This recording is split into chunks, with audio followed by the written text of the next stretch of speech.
అందరికీ నమస్కారం అండి. ఈరోజు చేసిన కూర అరటికాయ పులుసు. ఈ అరటికాయ పులుసు ఎలా చేసానా అనుకోవచ్చు మీరు. చేసే విధానం చెబుతాను. అరటికాయ పులుసా ఏంటిలే అనుకుంటారు కదా, కాదండి. అరటికాయ పులుసు కూడా చేపల పులుసుకి మించిపోతుంది. మీరు ఏది చేసినా ఇలా చెబుతారు, మీరు చేస్తారు కాబట్టి అని అనుకోవచ్చు మీరు. మీరు అనుకోవటంలో తప్పు లేదు, ఉన్నది చెప్పటంలో నా తప్పు లేదు కదా. ఏదైనా సరే మనసు పెట్టి చేసేమే అనుకోండి, అది చాలా బాగుంటుంది. ఏమీ లేదు, 4 ఉల్లిపాయలు వేపేసి ఎర్రగా వేపి 4 పచ్చిమిర్చి గుత్తికాయలా కట్ చేసి వేసి 2 కరివేపాకు రబ్బలు వేసి ఎర్రటి మెంతులు వేయించిన మెంతులు కూడా వేసి 1 స్పూను చింతపండు పులుసు చిక్కగా పోసి కాస్త బెల్లం ముక్క వేసి దగ్గరికి చిక్కగా మరగనిచ్చేయమనుకోండి, మరి ఆ పులుసు మెంతుల పులుసు అంటారు. ఎంత బాగుంటుందో తెలుసా. మరి ఏం వేసాము అందులో? ఉల్లిపాయ పచ్చిమిర్చి ఎర్రగా వేగిన తర్వాత ఎర్రగా వేగిన మెంతులు 1 చెంచా వేసుకున్నాం. ఉప్పు కారం పసుపు మామూలే కదా. చిక్కటి చింతపండు రసం, దానికి తీపి ఇష్టమైన వాళ్ళు ఎక్కువ, తీపి ఇష్టం లేని వాళ్ళు తక్కువ, బెల్లం ముక్క చక్కగా దగ్గరికి మరకనిచ్చేసాం కదా. 4 రోజులు వేసుకుని తినేవారండి అలా పులుసు పెట్టుకుని. ఇది నిజమైన సత్యం. ఎంత బాగుంటుందో తెలుసా. పులుసుతో అన్నం తిన తర్వాత చెయ్య నోరు సువాసన పోదు. మెంతులు సువాసన, ఉల్లిపాయలు సువాసన అంత బాగుంటుంది. పూర్వం కూరలు అయ్యే, పూర్వం తిండి అదే. అందుకే అంత బలంగా ఉండి అంత ఆరోగ్యంగా ఉండేవారు. రోగాలు అనేది తెలియని వారు బతికారండి. నిజంగా ఎక్కడైనా ఎవరికైనా వచ్చింది అంటే ఏంటో మరి ఇలాగంట అని ఇంతగా చెప్పుకునేవారు. ఇప్పుడు రోగాలు లేవు అన్న వారి గురించి ఇంతగా చెప్పుకునే రోజులు వచ్చేసినాయి కదండి. నేను చెప్పేది నిజమంటారా కాదంటారా?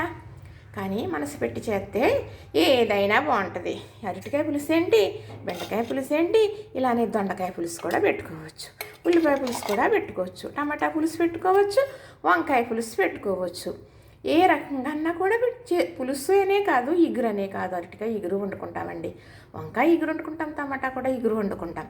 కానీ ఏది పెట్టుకున్నా మనం చేసే విధానం అనేది ఒకటి ఉంటుందన్నమాట. ఆ ప్రకారంగా చేస్తేనే అది కొంచెం అటు ఇటు అయినా రుచించదు. అంతు కాయగూర తినలేము అనే మాట వస్తుంది తప్ప మరి వండుకుని ఇలా వండుకుంటే ఏ కూర కాయగూరలకి సాటి రావండి. ఇది నిజమైన మాట. మా నాన్నగారు అనేవారు, ఒక కథ చెప్పేవారు. మరి ఒక ఇంట్లో పెళ్లి జరుగుతుందట. అప్పుడు రాజుగారి ఇళ్ళని పోల్చేవారండి. అలా చెబితే ఎవరేమనుకుంటారో మళ్ళీ అప్పుడు అంటారేమో అని నాకు తెలియదు కదా. మరి నాకు వెనకాల మా పిల్లలు అయ్యి భయపెట్టేస్తాను, నువ్వు అలాగంటే ఇలాగంటే ఇలాగ అనకూడదు, అలా అనకూడదు అని. అదో కొంత భయం. రాజుగారి ఇంట్లో పెళ్ళవుతుంటే ఎక్కడి నుంచో వంటలక్కన తీసుకొచ్చారట. మరి వంటలక్క అనే మాట కార్తీక దీపం చూసిన తర్వాత తెలుసు. కానీ మనందరికీ మరి పూర్వం కథల్లో కూడా వంటలక్కన ఉందండి నిజంగా. అయితే వంటలక్కనే తీసుకొచ్చారట. మరి తీసుకొచ్చిన తర్వాత అన్నీ ఇచ్చారంట ఆవిడకి. పెళ్ళికి విందు భోజనానికి రెడీ చేయమని. మరి వంటశాల మరి వంట సామాగ్రి ఇవ్వాలి కదా. అన్నీ ఇచ్చిన తర్వాత ఆవిడ అన్నీ సర్దుకుని చేసుకుంటూ ఒక బుట్ట పచ్చగడ్డి తెమ్మందంట. అప్పుడు తాటాకు బుట్టలో మరి పట్టుకెళ్ళి తాటాకు బుట్టడు గడ్డి కోసుకొచ్చి పశువులు వేసేవారన్నమాట. అలాగా తాటాకు బుట్ట పట్టుకెళ్ళి బుట్టడ గడ్డి పట్టుకొచ్చి ఇచ్చారంట. ఇస్తే చక్కగా ఆవిడే కూర్చొని అందులో పిచ్చి మొక్కలు ఉంటే ఏరేసి తనకి ఏం గడ్డి కావాలో వేరుకుని మరి అందులో ఏమేసి చేసిందో ఎలా చేసిందో తెలియదు కానీ పచ్చడి చేసిందంట. మీకు ఎందుకు చెబుతున్నాను అంటే పచ్చడి వివరం ఇప్పుడు చెప్పేసాను. మా నాన్నగారు ఊరించి లాస్ట్ని చెప్పేవారు. పచ్చడి చేసిందట. చేస్తే మరి పెళ్లి భోజనాలు బంతి మొదలైపోయింది. అప్పుడు బంతి అని ఎవరు కూర్చోబెట్టి ఆకులు వేసి అది కూడా కింద నాకు తెలిసిన టైంలో కూడా మరి ఆకులు కింద ఇస్త్రాకులు వేసి కింద కూర్చోబెట్టి భోజనాలేనండి. ఇప్పుడు బల్లల మీద కూర్చుంటున్నాం టేబుల్ మీద. కానీ అప్పుడు అలా కాదు. ఇంట్లో పెద్ద పెద్ద మొండువాళ్ళ ఓగుళ్ళు ఉండి చుట్టూ రౌండ్గా కూర్చోబెట్టి పెడితే ఇప్పుడు పెద్ద టెంట్ వేసినా సరిపోదు, అంత రౌండ్ వచ్చేదనమాట పెట్టేవారు. బంతి మొదలైపోయింది. భోజనాలు చేస్తున్నారు కదా, ఆకులు వేసేసారు. చేయట్లేదు ఇంకా. ఆకుల్లో ఫస్ట్ గుండా వేసుకొచ్చేది ఈ పచ్చడి వేసారంట. ఈవిడ చేసిన పచ్చడి అయితే ఎన్ని మరి వండిందో ఆవిడ తెలియదు. కానీ ఈ పచ్చడి కలుపుకున్న వాళ్ళందరూ కూడా ఇది ఏం పచ్చడి, ఇది ఏం పచ్చడి, ఇది ఏం పచ్చడి అని అడగటం మొదలుపెట్టారంట. అంత బాగుందంట. మరి అయితే అప్పుడు ఏం పచ్చడి అని ఆ రాజుగారు వచ్చి వంటలక్కనే అడగటం జరిగిందంట. అడిగితే అది మరి చెప్పకూడదండి, నేను ఏదో చేశాను, మీకు చెప్పటం మరి కుదరదు అని చెప్పిందంట. అది అలా కాదమ్మా, నా రాజ్యంలో సగం రాజ్యం నీకు రాసిస్తాను, చెప్పు అది ఏంటో మరి అని అడిగారంట రాజుగారు. రాజుగారు అడగగా వంటలక్క చెప్పిందంట. ఏముందండి, గరిగపూస పచ్చడి అని. పచ్చగడ్డలో గరిగపూస ఉంటుందండి, చిన్నగా నేల మీద పాకెత్తది చిన్న ఆకులతో. మరి గరిగ వల్ల మనకి చాలా మంచి ప్రయోగాలు ఉన్నాయని చాలామంది గురువారికి చెప్పడం జరిగింది. గరిగ పూస పచ్చడి కూడా చేసుకుంటారండి, నిజంగా మా అమ్మగారు చేసేవారు. మరి మీకు ఒకసారి చేసి చూపిస్తాను, దానివల్ల ఆడవారికి చాలా సమస్యలు క్లియర్ అయిపోతాయి అన్నమాట.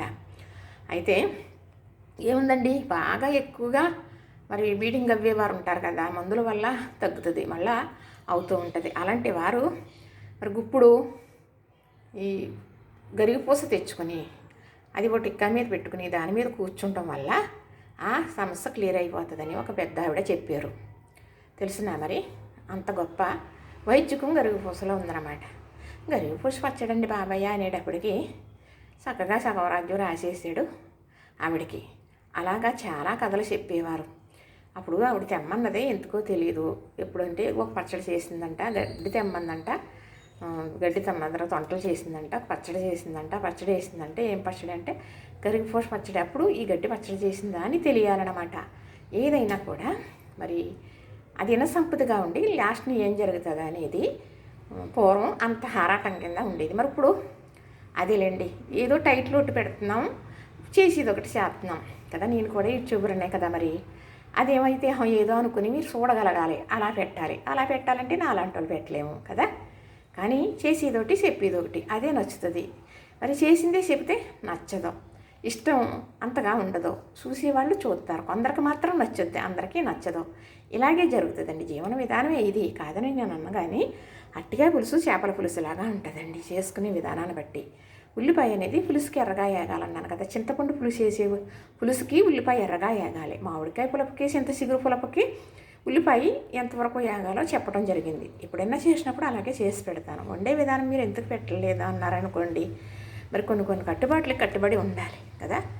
మరి ఎప్పుడు నాకు ఎంకరేజ్గా ఉండి నన్ను ప్రోత్సహించే నా పెద్ద అండ మరి ఒక నిర్ణయంగా మాట్లాడేటప్పుడు, వద్దు అనేటప్పుడు తగ్గాలి అనేది కొంచెం పెట్టుకున్నాను. ఆయన లేనప్పుడు ఇలా చేసేస్తున్నానులేండి మీకోసం, చెప్పటం కోసం. ఇది మీరు తింటారని కాదు, నేనే చేసుకుంటాను, నేనే తింటాను. చెప్పటం ఒకటే, మీరు వింటారు, ఇది మాత్రం నిజం కదా. అవునంటారా కాదంటారా? అరటికాయ పులుసు ఉల్లిపాయ ఎర్రగా వేగిన తర్వాత 4 గుత్తి పచ్చిమిర్చి వేసానా, అరటికాయ ముక్కలు కూడా ఆ ఉల్లిపాయలు వేసి ఒక 5 నిమిషాలు మగ్గనివ్వాలి. అప్పుడు పులుసు వేయాలి, లేకపోతే పులుసులో ముక్క నల్లబడుతుంది, బెరుసు వస్తుంది, అంత రుచించదు. అప్పుడు ఉల్లిపాయలో అరటికాయ ముక్క మగ్గిందనుకోండి, అప్పుడు ఉప్పు, కారం, పసుపు, చిన్న బెల్లం ముక్క, చిక్కటి చింతపండు రసం వేసామనుకోండి, అలా గుత్తంగా ఉడుకుతుంది. ఇది తిని కొద్దీ తినాలని అనిపిస్తుందండి అన్నంలో. మా అమ్మ చేసే పనులేనండి నేను, మా అమ్మగారు ఎలాగే చేసేవారు. ఏదైనా సరే మా అమ్మ చేసిందనుకోండి, అమృతం అన్నమాట వంట, అంత బాగా చేసేవారు. మా అమ్మ తర్వాత నేను చేస్తాను అని అంటారు. అమృతం అని నేను చెప్పను సుమండి, ఆ గొప్పని చెప్పుకున్నట్లుగా ఉంటుంది కదా. అమ్మ చేసినట్టు చేస్తుంది అని మాత్రం మా వాళ్ళందరికీ విశ్వాసం. ఎవరో మా అక్క అందరూ అంటారు, మా అన్నయ్యలు అందరూ అలా అంటారు. మా పిల్లలు బాగుందంటారు, మా అల్లుడు గారు చాలా మా అల్లుళ్ళు ఇద్దరు కూడా ఇష్టపడతారు. ఇలాగా మా పిల్లలకు నేను చేసి పెడితే చాలా సంతోషపడతారు. ఇదేనండి, ఇంకా ఎంతో చెప్పుకుంటూ వెళ్తే అది అవసోదే తప్ప నువ్వేం చెప్పేవు అన్నట్టుగా ఉంటుంది. అది నాకే అర్థమైపోతుందండి. లైక్ చేయండి, షేర్ చేయండి, సబ్స్క్రైబ్ చేయండి. లైక్ చేస్తే ఏమన్నా ఇబ్బంది అంటారా? లైక్ అని అడుగునా కూడా చేయరు, లైక్ చేయాలని తెలిసినా కూడా చేయరు. మీరు చేస్తే 10 మందికి వెళ్తుందంటే అప్పుడే కదా నేను ఎదురుకెళ్తాను. మరి నేను ఎక్కడున్నదాన్ని అక్కడే ఉంచుతారా? మరి నన్ను బాధ పెట్టాలన్న వాళ్ళకి బలమనిస్తారా? నన్ను పైకి వచ్చేలాగా చేయరా? నాకు ఒక ఆధారం చూపించరా? నేను నిలబడే భాగ్యాన్ని కలిగించరా? మరి మీ దయ ఉంటుందని కోరుకుంటున్నానండి. పదే అడుగుతున్నానండి. ఆశాజీవుడు మనిషి, మీరు ఎదరికెళ్ళేటట్టు చేయాలి. సబ్స్క్రైబర్ అవ్వని వారు అవ్వండి. మీరు రోజు చాలామంది చూస్తున్నారు, అందులో సగం మంది లైక్ చేసినా చాలు 10 మందికి వెళ్తుందంట, ఇంకో 10 మందికి వెళ్తుందంట. వెళ్ళేటట్టు చేయరా ప్లీజ్.